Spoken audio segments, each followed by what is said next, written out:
Ya, Tribuners terkait dengan pengungkapan kasus narkoba di Teluk Betung, Bandar Lampung, di mana pada siang tadi sudah dilakukan konferensi pers yang dipimpin langsung oleh Kapolresta Bandar Lampung, yaitu Kombes Pol Abdul Waras. Nah, untuk jajaran Polsek Teluk Betung Utara sendiri ini sudah mengamankan pelaku narkoba yang bernama Mahyudin, warga Kecamatan Sukarame, Kota Bandar Lampung. Mahyudin sendiri diketahui ditangkap jajaran Polsek Teluk Betung Utara dikarenakan kedapatan membawa 9 kg ganja.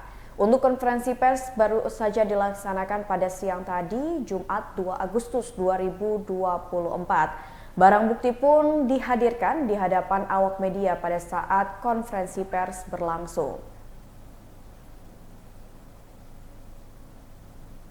Ya, baik Tribuners, mengenai pengungkapan kasus narkoba yang terjadi di Kota Bandar Lampung, kita sudah terhubung dengan akademisi dari Fakultas Hukum Universitas Bandar Lampung, yaitu Bang Zainuddin Hasan, yang akan berbincang bersama dengan Mutiara membahas tentang kasus narkoba yang bisa dikatakan ini menjamur di Provinsi Lampung, terutama di Kota Bandar Lampung. Halo, selamat sore Bang Zai. Selamat sore Mbak Mutiara.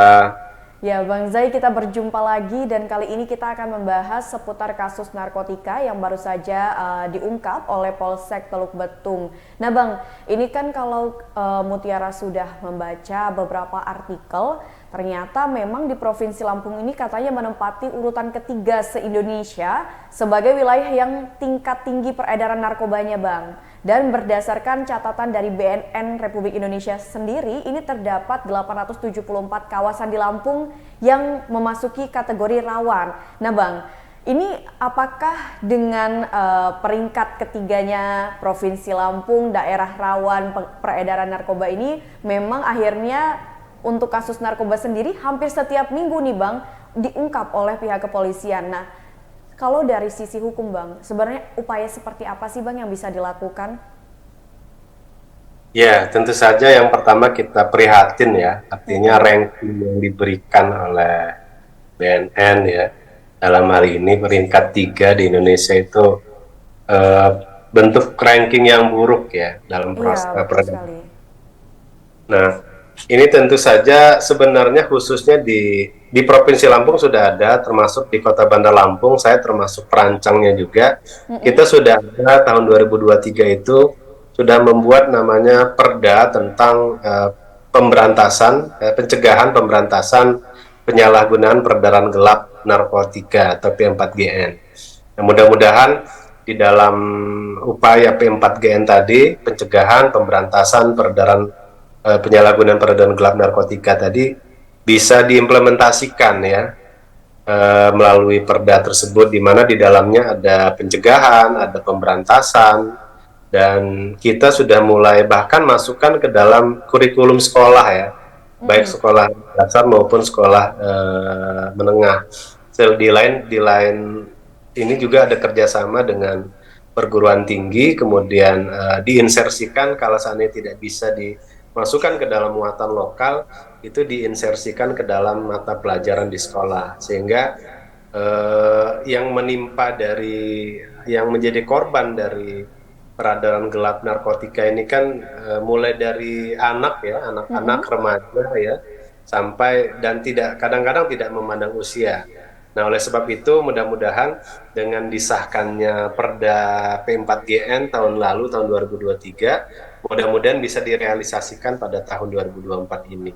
Karena sebagaimana kita ketahui bahwa Provinsi Lampung ya khususnya dalam ranking peringkat ketiga dalam penyalahgunaan peredaran gelap narkotika ini. Nah, itu menjadi harapan kita bersama. Jadi di dalamnya ada pendidikan ya, kemudian ada pelatihan-pelatihan bagaimana supaya masyarakat ini didoktrin ya khususnya agar supaya bisa menjauhi itu narkotika.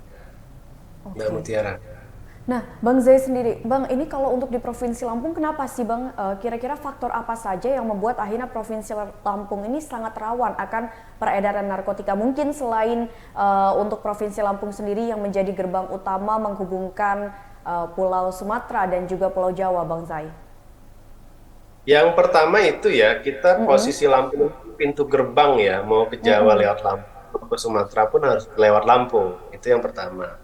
Kemudian yang kedua, perlu diketahui bahwa Provinsi Lampung ini adalah saat ini adalah penduduk terpadat kedua ya Oke, baik. setelah Sumatera Utara ya, kalau tidak salah.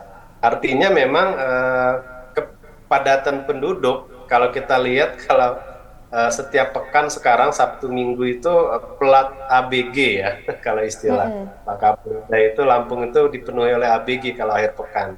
Ada plat A, plat B dan plat BG. Platnya. Mm-mm. Artinya perputaran masyarakat ya jutaan orang yang berada di Lampung ini yang memungkinkan ini dijadikan apa ya? Kalau dari sudut pandang bisnis ya, narkotika itu kan selain untuk merusak ya, ada unsur Mm-mm. bisnis di Bisnis, dalamnya. iya. Ya, bisnis yang sangat menggiurkan sehingga dengan jumlah penduduk terpadat kedua di Sumatera, kemudian di posisi Lampung sebagai transport ya, secara transportasi itu adalah pintu gerbang di Sumatera. Jadi kalau mau lewat mau ke Aceh, mau ke Riau, mau itu pasti lewat Lampung dari Jawa. Begitu Mm-mm. pula sebaliknya. Ketika orang ingin ke Jawa pasti lewat Lampung. Itu sangat strategis sekali terjadinya penyalahgunaan peredaran gelap narkotika ini, Mbak Mutiara. Oke, Bang, ini kan terkait dengan tadi sudah disebutkan faktor-faktor yang membuat Provinsi Lampung ini memang menjadi provinsi yang rawan akan peredaran narkotika untuk di Pulau Sumatera juga. Bang Zai, ini kan kita tahu bahwasannya untuk pengedar sendiri atau pedagang narkotika ini kan melakukan banyak modus hingga akhirnya mereka ini bisa melewati berbagai penjagaan ketat oleh aparat hukum dan aparat penegak hukum lainnya gitu kan. Ini banyak sekali modus yang dilakukan. Nah Bang, sebenarnya untuk dari segi hukuman sendiri, apakah hukuman yang ada saat ini itu bisa membuat jera para pelaku pengedar narkotika ini Bang? Sebenarnya dari ancaman dalam Undang-Undang 35 2009 tentang narkotika itu ya, baik pasal Mm-mm. 111, pasal 114, itu kan bisa sampai ancaman hukuman mati, ya kan? Ancaman seumur hidup, Mm-mm. maksimal sampai 20 tahun penjara, minimal 5 tahun penjara, denda apa ancaman apa namanya paling singkat itu ya. Kemudian dendanya minimal 1 miliar dan maksimal 10 miliar rupiah. Artinya dari segi regulasi, peraturan itu sudah cukup cukup Baik. baik menurut saya. Artinya Mm-mm. bagaimana implementasinya di lapangan. Nah, karena kan upaya dari narkoba ini kan bukan hanya menindak ya, mencegah juga seperti itu, penting. Mm-mm. Sebab itu dari regulasi-regulasi peraturan perundang-undang yang sudah ada, bahkan ada perpresnya ya, ada di dalam Inpres nomor 2 tahun 2020 tentang rencana aksi nasional P4GN atau pencegahan pemberantasan penyalahgunaan peredaran gelap narkotika, itu Mm-mm. sudah ada Inpresnya, instruksi presiden langsung.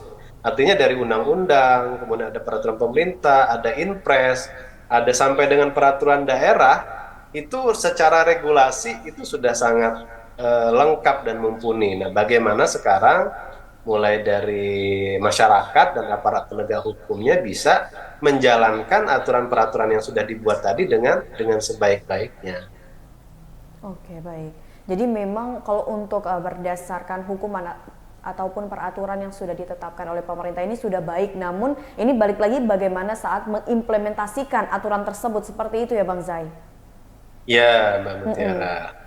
Nah, Bang Zai, ini kan kita tahu bahwasannya belum lama ini Mutiara juga sempat membahas seputar kasus narkotika di minggu lalu nih Bang, baru saja narkotikanya ini jaringan internasional, jaringan Malaysia gitu, Indonesia Malaysia. Nah, ini kan kita sudah menangkap tersangka berbeda juga di kasus yang berbeda, tepatnya di Teluk Betung Utara ini. Untuk dari pihak kepolisian sendiri menyatakan bahwasannya ini kemungkinan merupakan jaringan juga, jadi akan muncul para tersangka lainnya gitu Bang. Nah untuk di Provinsi Lampung sendiri tadi sudah dijelaskan oleh Bang Zai bahwasannya sudah dilakukan berbagai upaya mulai dari melakukan membuat perda seperti itu ya Bang, dan insya Allah di tahun 2024 ini dijalankan ya Bang Ya. harapannya.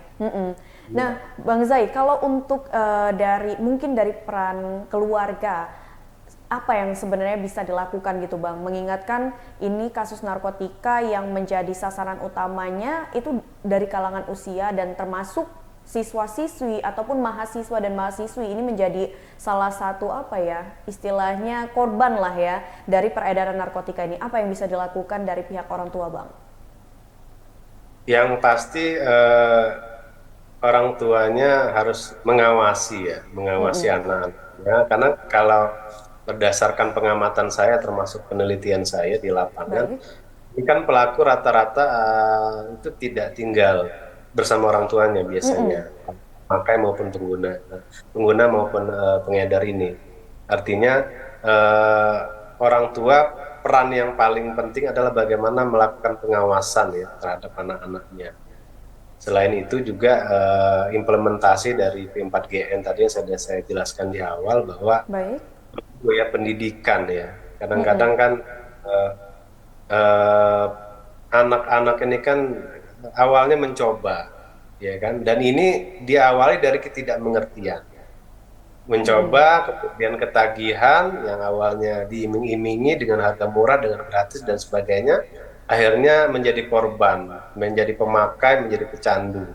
Nah ini yang selain pengawasan yang ketat juga perlu pendidikan ya, pendidikan pembelajaran ya, edukasi ya yang baik dari keluarganya maupun dari pihak sekolah. Dari pihak sekolah juga penting karena anak ini kan selain tinggal di rumah bersama keluarga ya, itu sebagian besar juga 8 jam lebih itu berada di luar, khususnya berada di sekolah ketika mereka bersekolah. Artinya peran sekolah juga dalam hal ini lingkungan di luar keluarga itu juga itu sangat penting.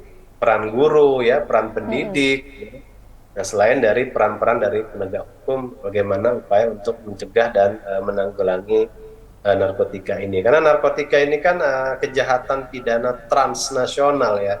Iya. Artinya ini tidak hanya melewati batas-batas negara. Jadi jaringannya jaringan internasional dan korbannya itu tidak pandang usia kadang-kadang. Anak-anak pun bisa menjadi korban dari penyalahgunaan narkotika ini. Jadi peran keluarga dari keluarga itu yang paling penting menurut saya. Oke. Baik, jadi misalkan terkait tadi kalau misalkan dari keluarga sendiri merupakan apa ya memiliki peranan yang paling penting untuk memberikan edukasi tentunya kepada anak mereka supaya tidak sampai menjadi korban peredaran narkotika yang terjadi di Provinsi Lampung. Dan juga tadi Mutiara menggarisbawahi bahwasannya di sini pendidikan paling penting ya Bang untuk memberikan informasi bahwasannya barang ini adalah barang haram yang tidak boleh sampai dikonsumsi karena berakibat fatal untuk masa depan, seperti itu ya Bang Zai. Ya, ya. Oke, baik Bang Zai, mungkin itu saja perbincangan kita mengenai pengungkapan kasus narkotika yang terjadi di Kota Bandar Lampung. Terima kasih banyak Bang Zai atas informasinya dan juga ini semoga bisa memberikan edukasi kepada Tribuners di rumah yang menyaksikan tayangan ini tentunya. Terima kasih banyak Bang Zai, semoga kita bisa berjumpa di lain waktu. Selamat sore, sukses selalu Bang. Ya, Assalamualaikum. Waalaikumsalam warahmatullahi wabarakatuh. Baik Tribuners, tadi kita sudah mendengarkan bincang bersama dengan Bang Zainuddin Hasan selaku akademisi Fakultas Hukum Universitas Bandar Lampung, di mana sudah dijelaskan bahwasannya ini kasus peredaran narkotika di Provinsi Lampung memang masuk ke dalam 3 besar untuk di wilayah Indonesia, dan harapannya dengan segala upaya yang dilakukan oleh aparat penegak hukum, pemerintah dan juga masyarakat ini kita sama-sama untuk memerangi kasus narkoba supaya Lampung ini tidak lagi menjadi salah satu provinsi yang rawan akan peredaran narkotika. Baik Tribuners, mungkin itu saja tayangan Breaking News bersama dengan saya Mutiara. Nantikan tayangan terupdate lainnya hanya di YouTube Tribun Lampung News Video, dan jangan lupa untuk terus menyimak informasi terbaru di akun Instagram @tribunlampung, TikTok @tribunlampung dan juga aplikasi Tribun X. Saya Mutiara pamit undur diri dan sampai jumpa.